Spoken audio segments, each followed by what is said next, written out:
What's up, everybody? Another episode of the Ripple Effect Podcast. Today we got an awesome show. We got Freeway Rick Ross. Some people might be familiar with his appearances on the Joe Rogan podcast, on Jim Norton's Vice show, on InfoWars. He's been kind of all over the place and has a link to the Iran-Contras in the 80s. And he has an amazing story. Some of the younger listeners might know the rapper Rick Ross, who stole his name and his persona. We talk about in the show how the rapper never stole drugs, was a correctional officer, and end up basically writing songs about selling drugs, and took Rick Ross's name because he was such a legend, and people looked up to him and in the community and stuff like that, and basically made a life based on this other person's life. So we talk about that and really get to know his story, get to know, we really didn't have that much time to get into his story. It's really hard to be told in 30 minutes. I only had him for 30 minutes, which I'm grateful to even have him on for that. I know that his manager, Tiffany, which if you're listening, thank you very much for hooking me up with this interview. She told me that he usually only does 20 minutes. So, but it's really hard to tell his complex story in 30 minutes. But there is a lot of articles out there. There's a lot of interviews out there. There's a documentary coming out, A Crack in the System, which is about his life. And he also wrote a book. And like most listeners who've listened to my show is probably a podcast fan. So I'm sure, you probably listen to some of the shows he's been on. So definitely check those out. Really interesting story. For people who aren't familiar with the story, check out the movie Kill the Messenger, which is about Gary Webb, and basically how Rick Ross found out that the drugs he was getting was linked to the CIA and the drug trafficking and Iran-Contras and all that. I mean, for people who aren't familiar with the Iran-Contras, basically in the 80s it was huge. It was the U.S. was selling arms to Iran, which actually at the time was a enemy of the U.S., and also bringing in coke to the U.S. and selling that, getting that money, that profit they were making off all that, and using it to fund the Contras in Nicaragua. Nicaragua for a long time had they assassinated the president, I believe in the early 1900s, like 1930s, I believe they had assassinated the president. Then the person who was in power was somebody who was very friendly to the U.S. And then eventually there was a revolution, and to fund those people from basically staying in control of the country, they couldn't get the funding for it with taxpayers' money, so they had to find other ways, and that's when they were trafficking drugs and stuff like that and selling arms to Iran, which at the time was in the middle of the Iraq war. And so it's a really complex story. Like I said, unfortunately, we didn't have that much time to get into all the details. The fortunate thing is that there is a lot of information out there, but hopefully you get an idea of who he is, his story, and how nice of a guy he is. I mean, it's amazing, just how nice of a guy he is. You see interviews with him, he's sincerely a good person. And like I said on the show, you realize that a lot of people, including himself and especially himself, they were selling drugs because of necessity and not because it was a first resort. So enjoy the show, guys. I got a bunch of other shows on their way, ones that I'm really excited about. I'm not gonna share it with you yet because it seems like I always jinx myself anytime I announce that somebody's gonna be on the show soon or next. It always ends up being one of those shows that gets pushed back and postponed for a month or two. So just don't want to jinx myself, but I got a bunch of really exciting shows on their way. So keep a lookout. Subscribe to us on iTunes and all the places you can get podcasts. Stitcher Radio, which is a great app for your phones. Podcast Addict on Androids if you have an Android, and also look us up on YouTube. We have video episodes for anybody who calls in via video, and unfortunately Ricky didn't, but I do have plenty of shows like my last one with Delicia Cigar Vixen and Aaron Franz and Valerie Baber and Abraham Bolden, all these great shows that I've done via video. So check those out. Also, of course, if you want to support the show, the Theory 6 Project, the music project is my own original music. You can find the high quality, full HD version of the songs on Google Play, iTunes, anywhere you can find music. And it's some of the music, or all the music you hear on the podcast is my own original music. So if you want to support the show, another great way to support the show is buying the music, and all that money goes to helping support the show. So definitely do that. I'm also working on trying to get them on Pandora. So apparently that's quite a process to get it all approved, and then all the work with submitting it and them deciding what genre of music, and they do all the analyzing of the songs and stuff like that. So it takes quite a bit of time. So I'm working on that, but eventually I do plan on the theme song, the original theme song to this podcast, Ripple Effect, and some other music from Theory 6 to be on Pandora. So I'll keep you guys updated on that.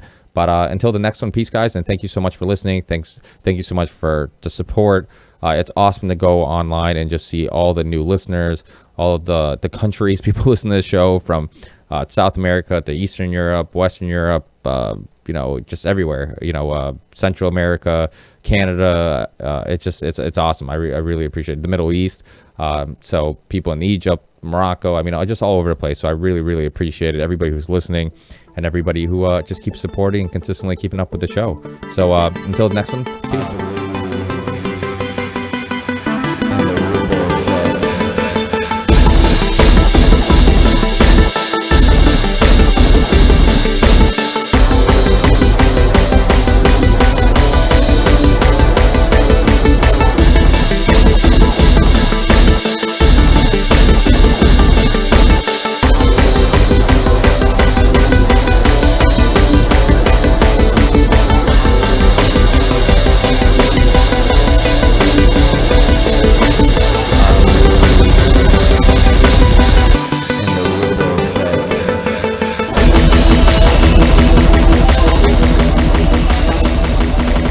I'm a huge fan of your story, and I think that I've seen you on the Jim Norton show on Vice. I've seen you on Joe Rogan's show. I've seen you all over the place on InfoWars, and I think it's awesome that, especially with Gary Webb being gone and stuff like that, it's awesome that you're reigniting the conversation again, and you're letting people know really what happened in South Central back in the 80s, and also the fact that you're probably one of the nicest drug dealers anybody has ever seen. To see you on these interviews, and then to think that this very polite, well-spoken person, very smart, knowledgeable person is the same guy that was, one of the biggest drug dealers in the U.S. for a long time. It's pretty amazing.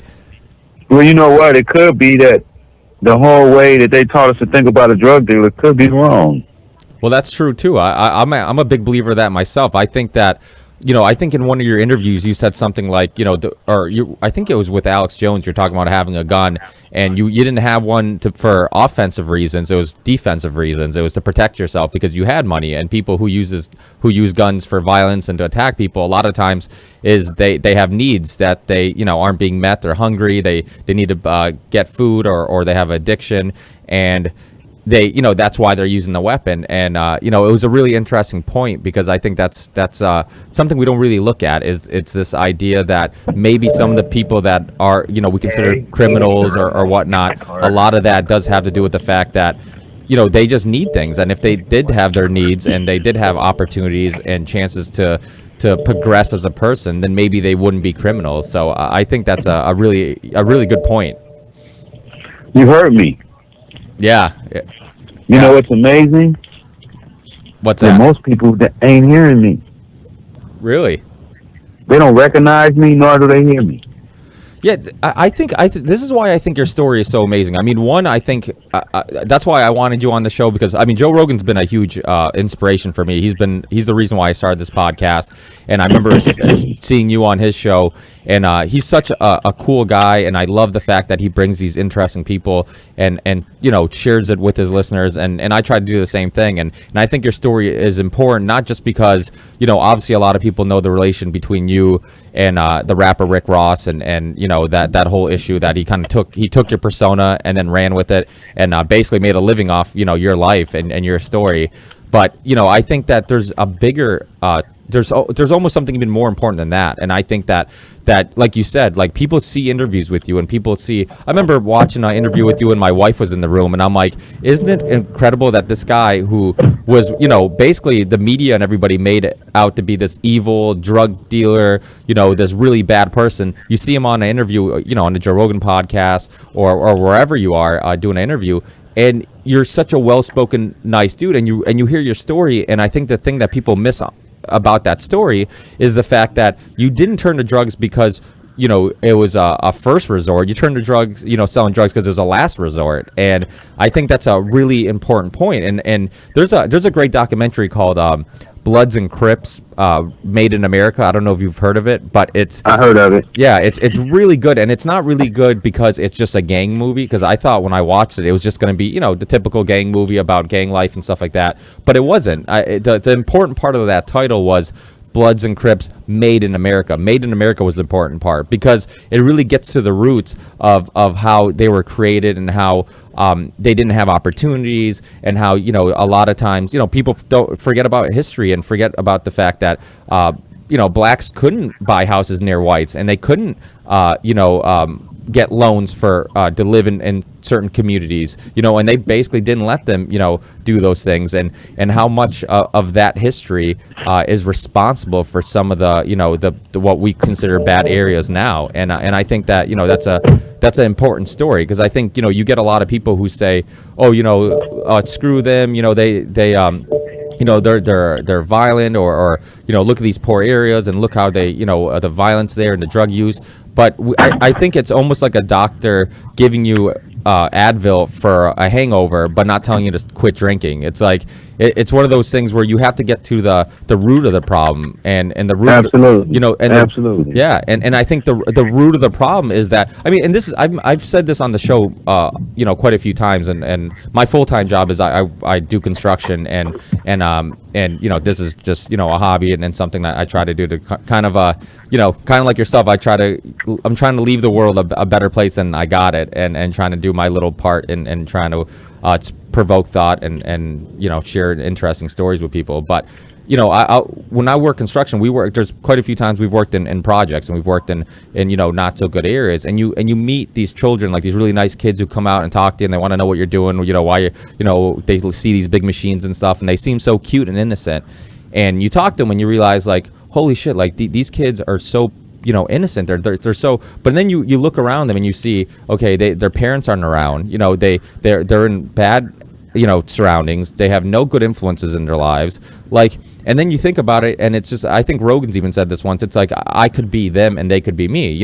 If I was put in their situation with a lack of anybody giving me a good book or giving me good morals or good influence, then I could turn out the way they end up turning out. And if they were given my life with good family structure and good morals and all in my surroundings, then they could be me. And I think that's one of the things that people forget. People forget that it's this vicious cycle where if you're surrounded by drug users and people who don't have good working ethic or don't have didn't go to college, then where are you going to get those lessons from? You're not, and chances are that becomes the norm to you, and then that's what you end up becoming. And I think that's and absolutely, so, I totally agree. Well, I'm definitely we're doing the podcast. When you get ready. Oh, I'm ready. I'm ready now. We could just keep recording. Oh, you're doing the podcast right this minute? Yeah, well, I wasn't going to, but you know what? We've already started talking, so I'll just keep going if you're ready. All right, that's cool. Go ahead. Yeah. So how long we gonna do? How much do you have? 45 minutes to an hour, more or less. Let's do 30 minutes is better. I don't really want to do long right now. Okay. Because I'm in retirement. I retired yesterday. Oh, you did? I did. So I'm only doing what I want to do now. Okay. Yeah. Okay. Whatever I want to do, that's what I'm gonna do. Okay. Well, yeah. Whatever time you're willing to give me, I'm more than happy. All right. We'll do 30 minutes and talk. 30 minutes is good. Okay. Sounds good. Yeah. Okay. Then I'll just open up right now for people who are listening. For people who don't know the story, his name's Freeway Rick Ross, who is very well known for his links to the Iran-Contras, which he didn't even know at the time, and Gary Webb kind of exposed in the 90s, and people might be familiar with Gary Webb's story because that movie that came out recently, To Kill a Messenger, came out telling his story, which was awesome because I think that he should be looked at as a hero, and unfortunately the media try to. He should. Yeah, he should. He was a hero. For him to to have the balls to go out and say these things, and he was threatened. The media made him look like a lunatic and all this stuff, and he was just trying to spread the truth. It's sad that the way he was trying to get justice. Yeah, he was. Yeah, I remember you saying he was after justice. Before Gary did that paper, he did a paper one time on the forfeiture laws. And before he did that paper, do you know if you was driving down the street and you had a joint in your car, and the police pull you over, and we'd smoked the whole joint up, so they didn't find the joint, they just smelled it. Then they took you to jail for smoking marijuana. They could forfeit your car. And even though you don't go to court and don't get found guilty, your car would still be gone. Wow. And there was nobody that you could call and complain to. Well, Gary stopped that. Gary challenged that law and told them that, hey, if a person's not found guilty, you shouldn't be allowed to take his car. Yeah, absolutely. So Gary's really been a thought-provoking person. Yeah, I mean, I think one thing people don't realize is, you know, how unfair things are with, like, I mean, you look at, like, our jails are full of people that have, you know, nonviolent offenses. They're full of minorities. They're full, and really, like, they even said, like, a lot of the drug use, like, I know marijuana and a lot of them, they're equal, you know, they're not, you know, there's not more minority users than white users, but they lock them up more often for the same drug offenses. So, I mean, it's completely, you know, it's easier to arrest black drug dealers than it is to arrest white drug dealers. Yeah. I mean, if you start going in white neighborhoods with the kind of ways they do in black neighborhoods, the whole community would be in an uproar. Well, I've seen things in the drug war that you wouldn't be coming of a law officer. Yeah, and also people look at the fact that, like, for a long time, I think it still is today, it's still the case where you get more time for being a crack user than being a coke user, and they're the same drug. Absolutely, for sure. And I think that's obvious. I mean, that you couldn't make it more obvious that they're trying to lock up a certain type of people. You know, that, you know, obviously the crack use was, you know, being, you know, coke. I mean, you can get lawyers. I mean, a lot of people do coke, and, you know, obviously they're picking on one type of people. So, I mean, it's crazy. For people who don't know your story, I know we're kind of limited on time a little bit, but, you know, so you started off in South Central. You kind of grew up. I mean, you were a pretty, you know, it's from, like, hearing your story, it sounds like you're a pretty good kid. You fell in love with tennis. You're a big tennis fan, and was playing. You know, you're going to school, and then you couldn't go to college because you couldn't read, and you just kind of, you went to school and stuff like that, and you know, I think that's another thing that people don't talk about enough is that, you know, how some of these schools. Yeah. Well, you know what you're saying is a good scenario, but it's a shortcut, and it's still not getting to the root. So the root is what the mindset that had been planted into me. So there was a certain mindset that put me in a position to where I could sell drugs to people, where I could see them give up their hard-earned money to me, so that I could go and buy the things that I wanted to buy. And it's a whole mindset, not only in my thinking as a drug dealer, but in the people who think that way as a drug user. It all starts from low self-esteem, them not feeling good about themselves. Because people that feel good about themselves, they don't need to hide. You know, they don't need to hide buying a car or jewelry or a pipe or none of that. They just feel good about themselves. They know who they are. Their life is important, and they act like it. When once a person doesn't feel that their life is important, that they don't count, then they start to act like that as well. Yeah. So how did you end up getting into drugs? I mean, I know the story quite well, but for my listeners how did you get into, you know, how did you go from being just a kid from South Central to eventually becoming, you know, one of the most powerful and biggest drug dealers in you know, the West Coast at least, but probably in the U.S.?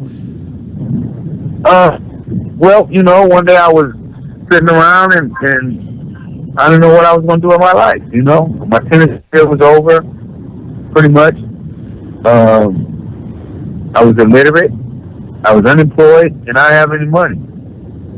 Well, one of my homeboys called me and said he had the new thing. And what he showed me was cocaine. And I went from there, started, eventually I got up to where I got me $125, and that's where I got started at, with $125. And then how did it go from there to, you know, because you end up getting, basically you got into selling coke, and then you eventually got into basically making crack. Well, you know what? Your readers, I mean your listeners, they're gonna have to go and read LAmagazine.com. Article Jesse Katz did on me called Rick Ross is Dreaming Again, as well as the Esquire article. You know, I was featured in Esquire's 80th anniversary. The crack was just an evolution that was to come. And by me being in it, it just came to me. A lot of the things that I did in the drug business just came to me. It wasn't something that was planned. I didn't have no well thought out plan or nothing like that. It wasn't like that. It was just spontaneous, you know, learn as you go, you know, figure this out, figure that out. Really, you know, I really had to pat myself on the back, you know, when I think about it, even though it was drugs. But I was a critical thinker even when I was selling drugs. I hadn't critical thought the whole thing out about drugs and know that I was going to be getting a life sentence without the positive parole. But my goal was, when I started selling drugs, was only to get some money. And I think I picked the right field to get some money. Yeah, definitely. I mean, you had so much money that you were buying houses to stack the money in, right? Yep.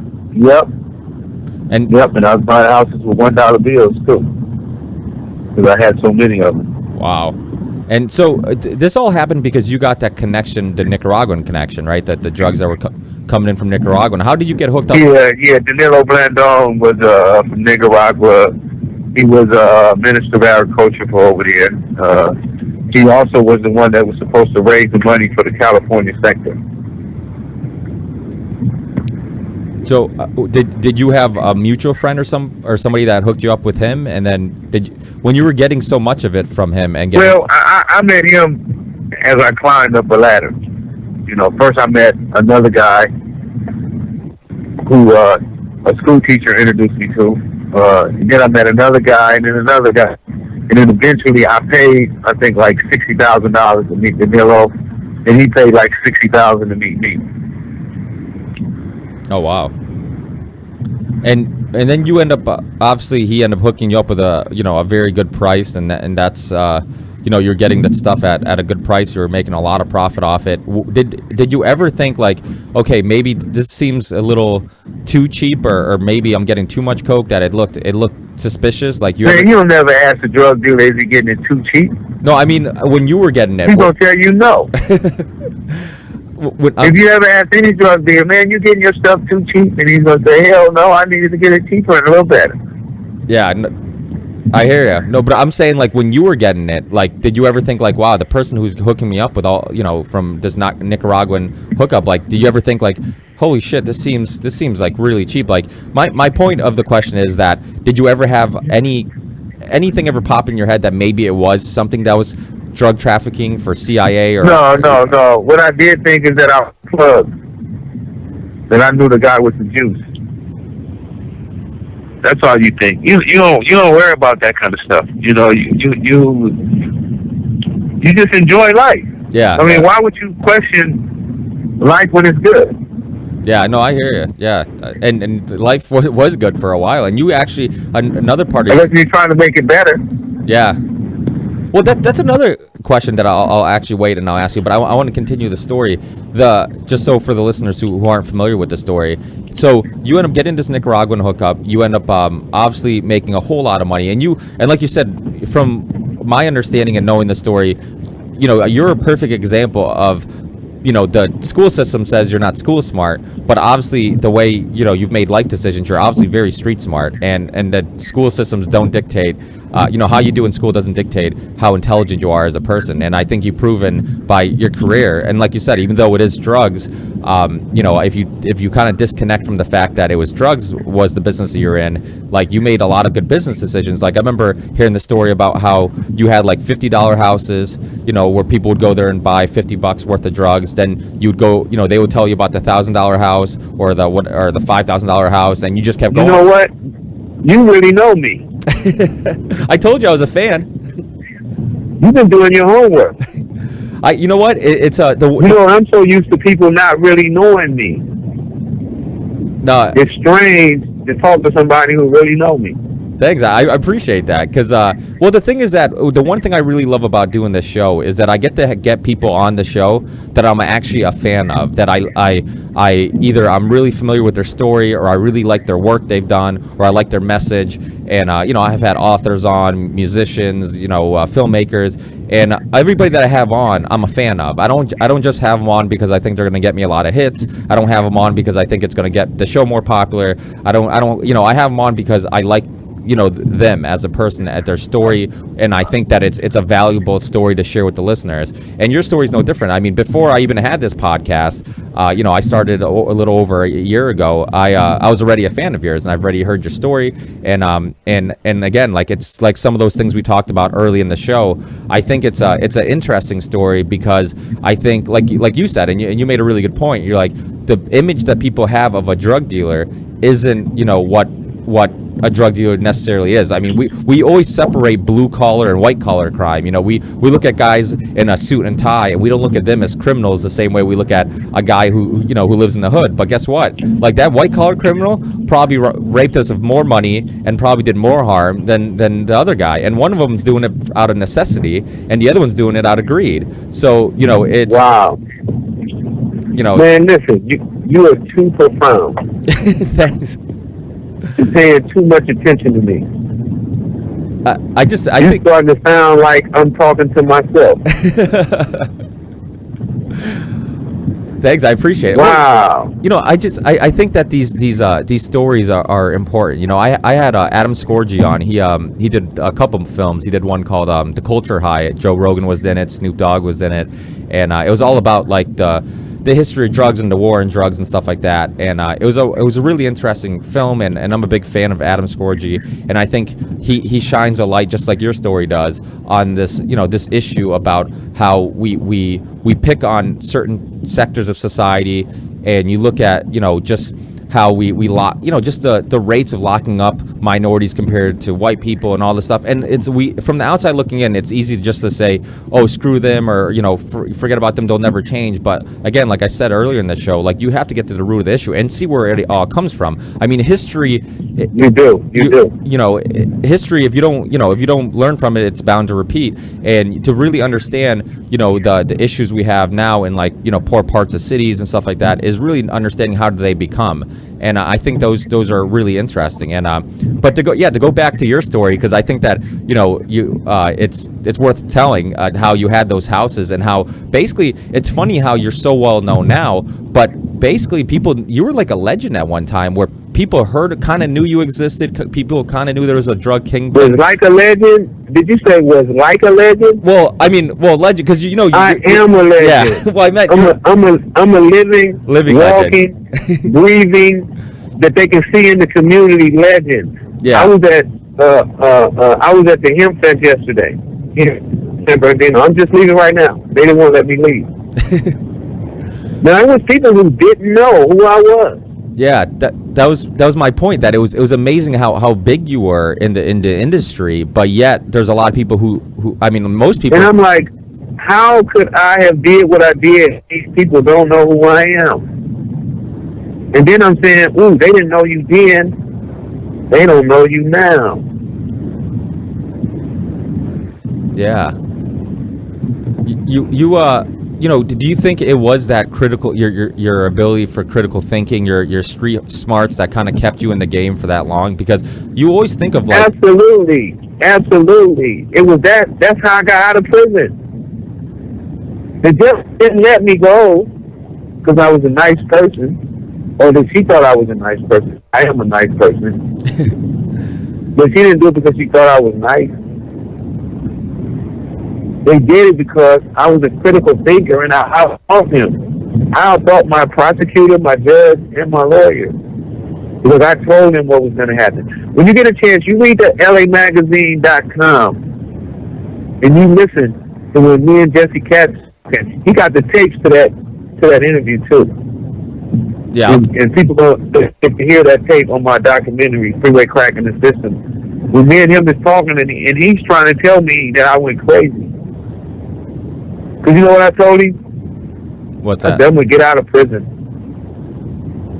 And I'm going to be telling politicians what to do. Well, you got. I said, I'm going to do some boxing. I said, I'm going to do a book. You got my book. I know you got my book. Yeah. Thank you. I'd have been disappointed if you'd have said no. Well, yeah. Because you know me. Well, So for somebody who to know me and not have my book, I said, oh, do you really know me? yeah. But anyway, I thought my prosecutor, my lawyer, who graduated from Harvard University, top of his class, my prosecutor graduated from Yale. He was a special prosecutor. He only prosecuted cases $10 million or better. Major drug traffickers. He was supposed to have been really, really super intelligent. And when I met him, he was pretty good. But I told him, I said, oh, you made a mistake. And he couldn't accept me telling him that he had made a mistake. But I credit me being out and all the things that you see me doing right now. Have you saw the things I'm doing now? Well, yeah, I follow you on Twitter, and you know, I keep up with, like I said, I saw you wasn't that recently, but on the Jim Norton show, and I look up, just okay, I went on Jim Norton's show. Yeah, and I was on Alex Jones. Yeah, Alex Jones, and I've seen you, Russell Brand. You know Russell Brand. Yeah, I love Russell Brand. Yeah. Joe Rogan. Yeah. Which I'm glad you took his advice. I remember he told you to make some shirts and stuff like that, and Joe, he got that T-shirt all over. Hey, the rapper commented on that T-shirt. Really? The first time he ever publicly about me, it was about, oh, we got these guys wearing those T-shirts. That was Joe Rogan's work, and Joe don't even know it. That's crazy. Well, yeah, he spoke on those T-shirts, and the T-shirts started selling immediately as soon as he said it. Well, the crazy thing for listeners who aren't familiar, because maybe some of the younger generation who knows the rapper Rick Ross and isn't quite familiar with the Iran-Contras, the thing about the rapper, he basically took the name and wrote songs about drug dealing, which he never drug dealed because he was a correctional officer. And like people know, you have to have a pretty good squeaky clean background to work at a prison. And he said you got to have a pretty good background to work at a prison. This dude here, boy, he's been doing his homework. I really like this guy here. Thanks. Go ahead. I'm sorry. I was telling my who's riding with me in the car.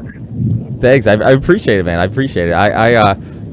Again, I think that, these are really important stories or important just stories to share with people. I mean, anytime, again, I'm not, my show's not huge by any stretch of the imagination, but I try to do my part in trying to spark thought and share interesting stories and just, and do, I think we can all do something. And I think that too often we're kind of sold the idea that we can't do anything and we can't make a difference. So why try? And I think that, I kind of live, wow. Wow, man, you are something else. Well, I think that's how they beat the people down. Oh, absolutely. Because once they make the people believe that they can't do anything about it, why try? Exactly. And that's why this show is called the Ripple Effect Podcast, because I truly believe in the ripple effect. I believe in the fact that, we might have this conversation. One person might listen to it. They might look into, your story. They might look into Iran-Contras. They might look into the history in Central America, in Panama, in Guatemala, with the United Fruit Company and all these things. And next thing you know, like they might realize, like, holy shit, like the world that I've been told is true is false, and might rethink everything. So I think that just sparking conversation alone is underestimated. And I think that I remember when I first started this show, a lot of people would be like, oh, you really think you're gonna make it? You think you're gonna? It's like a lot of people are just like, oh, you think you're gonna make a difference? And I'm just like, you know what? I'd rather die trying than give up and then look back in my life and say, I wish I tried harder, or I wish I attempted this, and I wish it, because you meet a lot of people like that who say they wish they. You know what you did to that one person right there? You know what you did? What's that? You made a difference to them. Yeah. Yeah. Because you had them talking about it. Yeah. I mean, now you just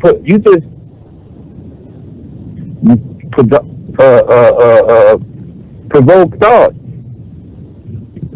and that's the goal. Yeah. That's the goal with And all you wanted to do is to provoke the thought so that they can say, well, you know what? Maybe I have an option. Man, I had a guy yesterday, man. Oh, this guy was so amazing. I was at the Hemp Fest, right? And this guy comes up to me. He's a photographer. And he's telling me about his his addiction to crystal meth. How he just went head over heels over crystal meth. You know, start off a little by little. I ain't going to go into the really details. But this guy told me that one day he had an out-of-body experience. And in this experience, he was talking to himself. One of him, the real him, was laying on the couch, smashed out on crystal meth, and the other one, you know, got out of him. You know, he was talking to the one laying on the couch, and he was like, "Listen, fool, you got two ways out: heart attack or stroke. Which one? Which one is it going to be for you?" So the one that's laying on the couch saying, "Is there a third option?" And the guy said, "You know what? There is a third." He said, "What is that?" He said, "Quit." So the only way you can exercise that option is by quitting.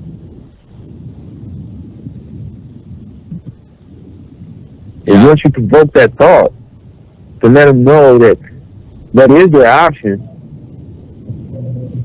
Oh, absolutely. I mean, I think that ideas go a lot further than violence or you know, a lot of people try to, you know, I guess make a statement by, you know, breaking things or getting angry. Oh, what? Man, I need to use that word. But I think being able to spark ideas and get people to think and get people to open their eyes, it's just it's so important, and it's important to realize that you know, the system's kind of built to keep the people at the bottom and keep the people at the top, and I think that, you know, once we realize that, you know, you really start having a different perspective on life and how unfair things are. I mean, the idea of the American dream is kind of silly. I mean, there's very few people that are moving up in different classes. You know, you see very few people that are, you know, poor who end up being medium or, you know, middle class, or people who are middle class who end up being really rich. I mean, of course, we always have a handful of those stories that it happens, but for the most part, it doesn't happen that often. And you know, the people on top try to stay on top, and that's their, you know, that's why the system's kind of built to keep them there. And you know, I think all that stuff's important. I think, you know, you look at the history of eugenics. You look at there's a great documentary called Mafa 21 that talks about you know, the history of Planned Parenthood and all that stuff, and just, you know, so there's a lot of just interesting history on how they have picked on the African American community and the minorities, and, you know, to act like it was just self-inflictive, that they've just did it to themselves, is just ignorant and not accurate. You have to look at your history and realize that there is a reason, you know, and why things are the way they are, and unless we start realizing that, you know, things aren't going to change. And that's why I think it's so important for people like yourselves, who are very respected, like you said, a living legend. You know, I was talking about, you know, when you were actually doing the drug dealing, that, you know, you were kind of like a legend then, but obviously you are you are a living legend today. And I think that people respect you, people will listen, and you know, things you say will provoke thought and provoke you know, people rethinking the system, rethinking their lives, rethinking, you know, why they're doing the things they're doing. And I think that's incredible. I really respect you and have, you know, a lot of love for you for what you're doing, and to come out and spend time to even come on my show and be, you know, try to you know, spread your story to a couple more listeners and a couple more people. I think it's definitely amazing thing, and so thank you for that. Okay, sounds good. I appreciate the interview. You know, it's about that time.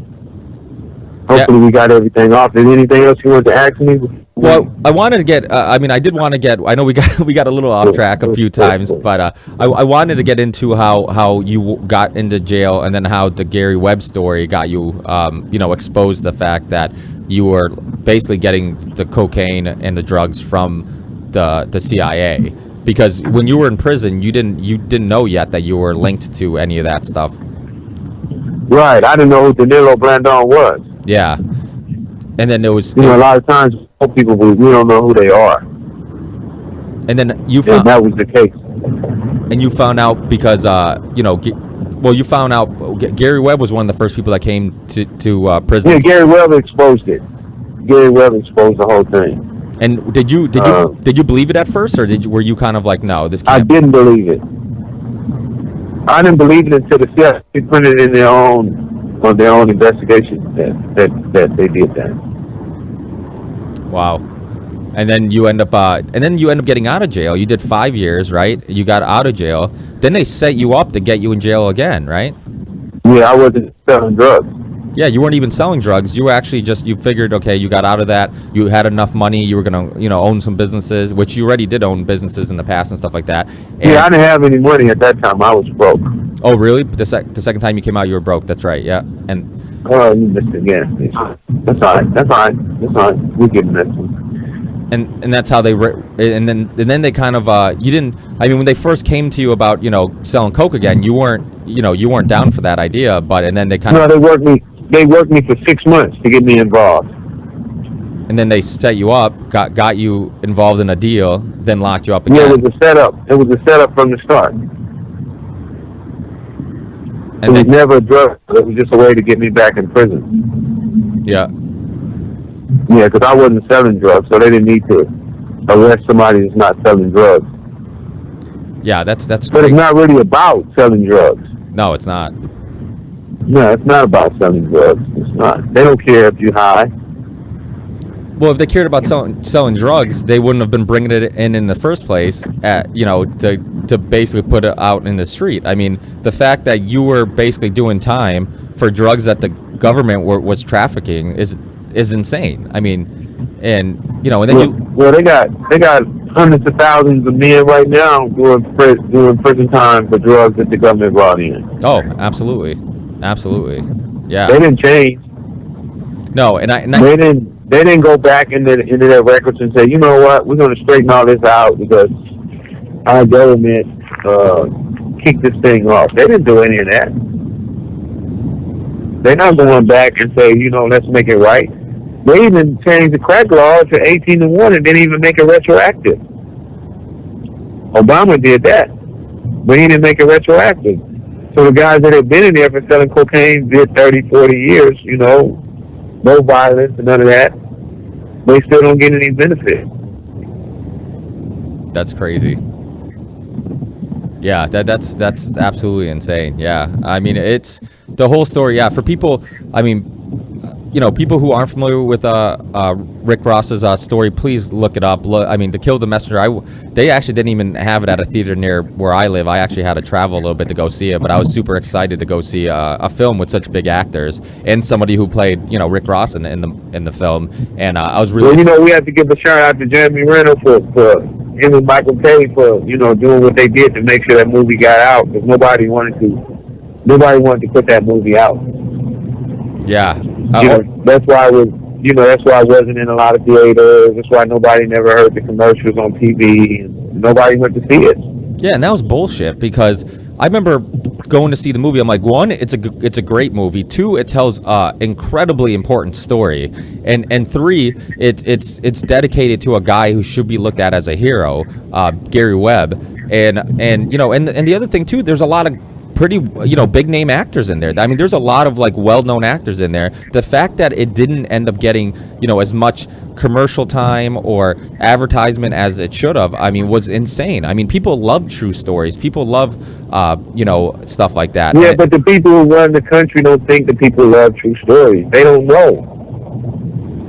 Well, that, and I don't... We getting our information, we getting all our stuff from people who don't really know. People who don't drive the streets, people who don't walk on the block. They're not the ones who's disseminating The people who walk the street, walk the block, they're not the ones who disseminating the information. Well, I also, we get our information from people who don't know anything, don't know nobody.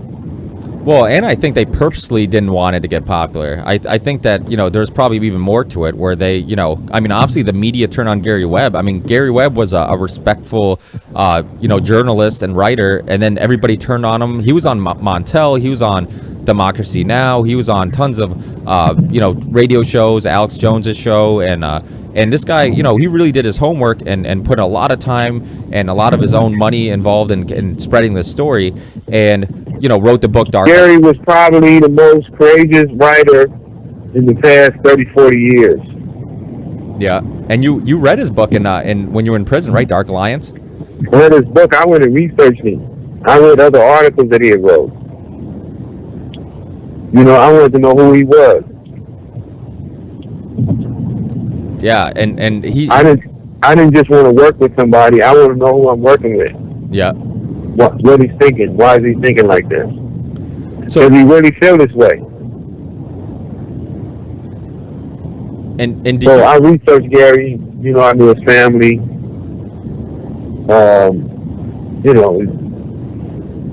It was just amazing the way he put it together. But you know what? Went over our time, and I hope you hang out. I'll give you one last one before I go. One last what? Question before I go? Oh yeah. So now what's the future hold for Ricky Ross? I don't call you the real Rick Ross of Freeway. I mean, you are Rick Ross. I mean, so I don't need to clarify. The way I look at it, there's only one Rick Ross, so I'm just gonna call you Rick Ross. And but what's the future hold for you? What's I know you got music going on. You got your documentary, Cracking the System, which I love that title. That's an awesome title for a film. So that's I can't wait to see that. I've seen the trailer for it. It looks really good, and I know you got your book out. Well, what's the future hold? You got some big plans for 2015. When's the documentary? I do. This is my time. I really feel like I'm trying to make a big impact on the country. As a whole, I've been traveling a lot down south and east, and the response has just been overwhelming. The people been giving me this crazy love, and I was just at a hemp fest yesterday, and just to see so many people waking up, saying, you know what, we're not going to stand for this no more. We're not going to let you lock people up for smoking marijuana. We're not going to allow you to be throwing away our babies just because they get high. Not going to happen. We're not going for it anymore. And they were saying, Rick, we want you to show us how to do it. I mean, they didn't tell me that verbally, but this is what they were saying with their expressions and with the way they was treating me. It was like, like, welcome home. We glad you back. And it was just overwhelming. I mean, I was choked up yesterday. Yeah, I can see how that can definitely hit you, man. I mean, you're well respected. You've been through a whole lot. You've seen a whole lot, and it's awesome that you're using your voice and your story for positive. And you're really, I think you're really making a difference in the community and in people's eyes. And like I said, I think when people see you talk and people, it might change their perspective on what they think a drug dealer should look like or should sound like. And I think that. I hope so.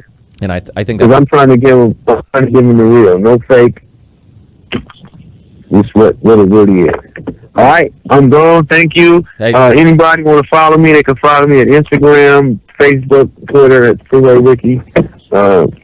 Hit me up. You know what I'm saying? I'm here. And loving the world. Peace. Love y'all. Thanks, guys, so much for listening. I mean, you want to talk about street cred? I mean, to have Ricky Ross tell me that he likes me and really seemed like he enjoyed my thoughts and ideas was super cool and really awesome show.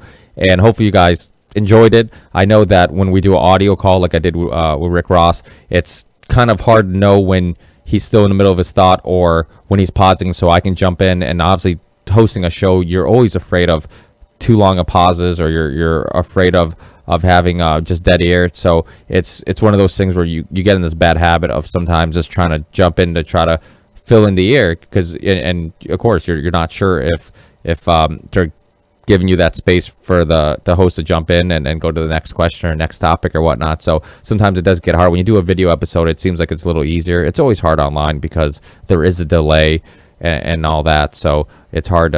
Sometimes when you start your thought, they start at the same time because they heard it a tad late and whatnot. So, but hopefully it was still listenable, obviously, because it was a cell phone. He used his cell phone to call in. So it was definitely, the quality wasn't quite as good as usually it is. But hopefully, like I said, it was still listenable. And hopefully you guys enjoy the show and look out for the next one. Got some more shows coming up. So, until the next one, thanks a lot, guys, for listening. I always appreciate it. Make sure to share, retweet, rate the show, and do all that stuff that helps get the word out on the Ripple Effect podcast. And also, before I forget, 2 great documentaries definitely check out if you guys are interested in American influence in Central America and us funding rebels and funding governments and the takedown of other governments. One called War on Democracy. You can find all over the internet online. Really informative. It gets into, I believe, Panama, Nicaragua, Guatemala, all these, just the history, the Central American history, which, most people don't know about. And the Schools of America, which was taxpayers' money who was funding this school to basically train rebels to take down their governments and their countries and all that stuff. So really interesting. Also, Meta Connection, which you can also find online, I believe on YouTube,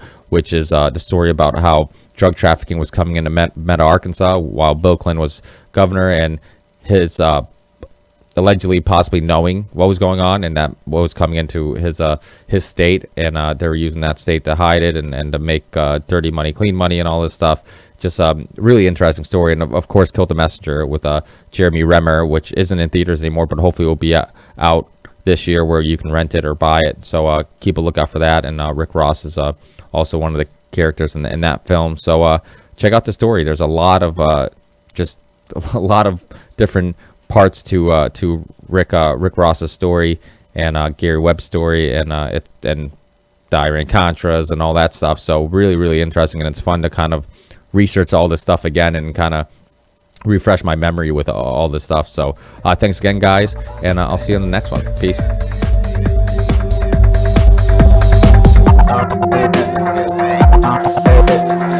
Believe in the ripple effect.